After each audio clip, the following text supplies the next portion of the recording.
আসসালামু আলাইকুম ওরহমতুল্লাহি ওবরাকাতুহ। সবাই কেমন আছেন? আশা করি ভালো আছেন। আমিও আল্লাহর রহমতে ভালো আছি।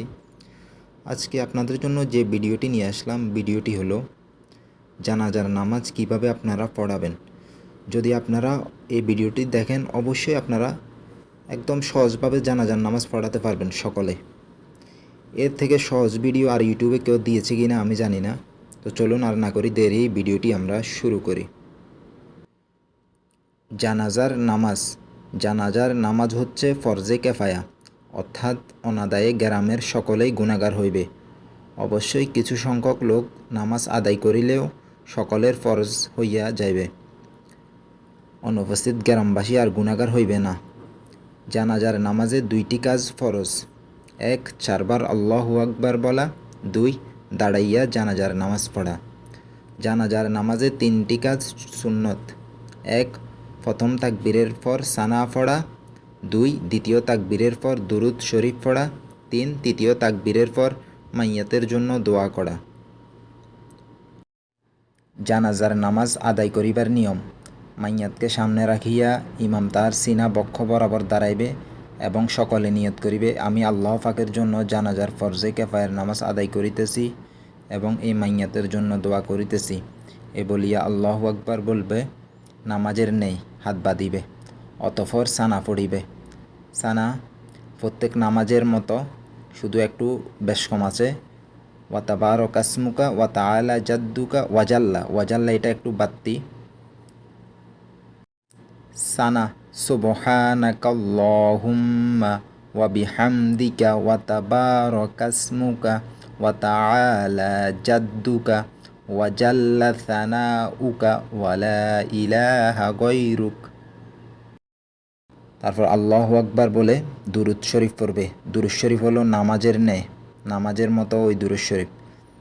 দুরুদ শরীফ: আল্লাহুম্মা সাল্লি আলা মুহাম্মাদিন ওয়া আলা আলি মুহাম্মাদ কামা সাল্লাইতা আলা ইব্রাহিম ওয়া আলা আলি ইব্রাহিম ইন্নাকা হামিদুম মাজিদ।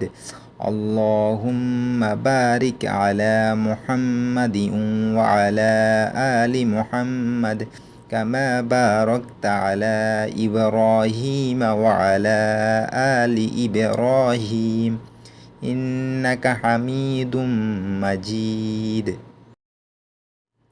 দুরুদ শরীফ শেষ করে মাত্র আমরা আল্লাহু আকবার বলবো। এটা হলো তৃতীয় তাকবীর। তৃতীয় তাকবীর শেষ করার পরে আমরা মাইয়াতের জন্য দোয়া করব। মাইয়াতের জন্য দোয়া ভিন্ন আছে।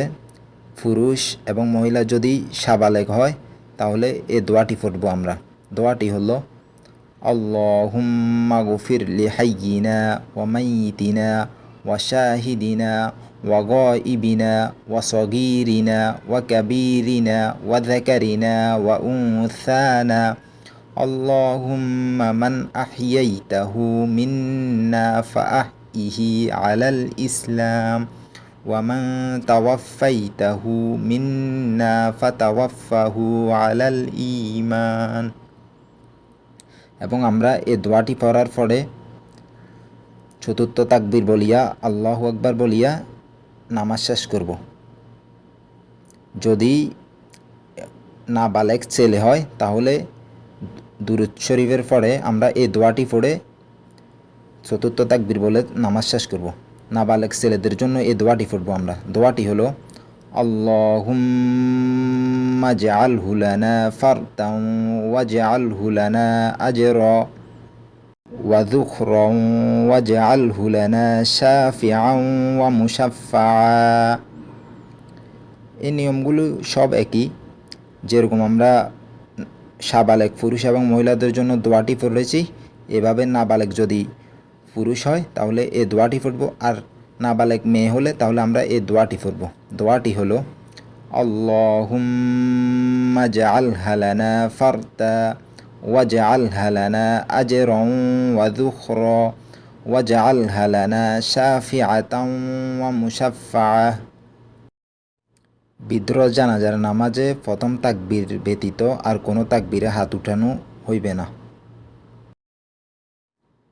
মাইয়াতের দাফন: জানাজার নামাজ শেষ করার পর মাইয়াতকে তাড়াতাড়ি দাফনের ব্যবস্থা করিবে। দাফন করা ফরজে কেফায়া। দাফনের নিয়ম: কবরের পশ্চিমে খাট রাখিয়া কবরের ভিতর প্রয়োজন মতো 3 বা 4 জন নামিয়া পশ্চিমমুখী হইয়া মাইয়াতকে হাতে করিয়া কবরে রাখিবে এবং কবরে নামানোর সময় মাইয়াতকে পশ্চিমমুখী করিয়া ডান পাশের উপর শয়ন করাইবে। ইয়া সুন্নতে মুআক্কাদা। মাইয়াতকে যাহারা কবরে রাখিবে তাহারা রাখিবার সময় নিম্নের দোয়াটি পড়িবে। দোয়াটি হল: বিসমিল্লাহি ওয়া আলা মিল্লাতি রসুলিল্লাহ। যে পরিমাণ মাটি কবর হইতে উঠানো হইয়াছে তাহাই কবরে ডালিবে, অতিরিক্ত মাটি ডালিবে না এবং কবরকে অর্ধ হাতের বা 1 বিঘতের বেশি উঁচু করিবে না। কবরকে ফোক্তা করা, তাহার উপর ঘর তৈয়ার করা কিংবা কবরের উপর পর্দা বা মশারি টাঙ্গানো বা ব্যতীত বা বাতি জ্বালানো জায়েজ নাই। অবশ্য হইলে হেফাজত বা নিশানার জন্য পাথর, খণ্ড ইত্যাদিতে কিছু লেখা ও চারদিকে বেষ্টনী দেওয়া জায়েজ আছে। তো ভিউয়ার্স, ভিডিওটি এ পর্যন্ত। আর আপনারা যদি কেউ না বুঝে থাকেন অবশ্যই কমেন্ট করে জানাবেন। তো সবাই ভালো থাকবেন। আল্লাহ হাফেজ। আসসালামু আলাইকুম ওয়া রাহমাতুল্লাহি ওয়া বারাকাতুহু।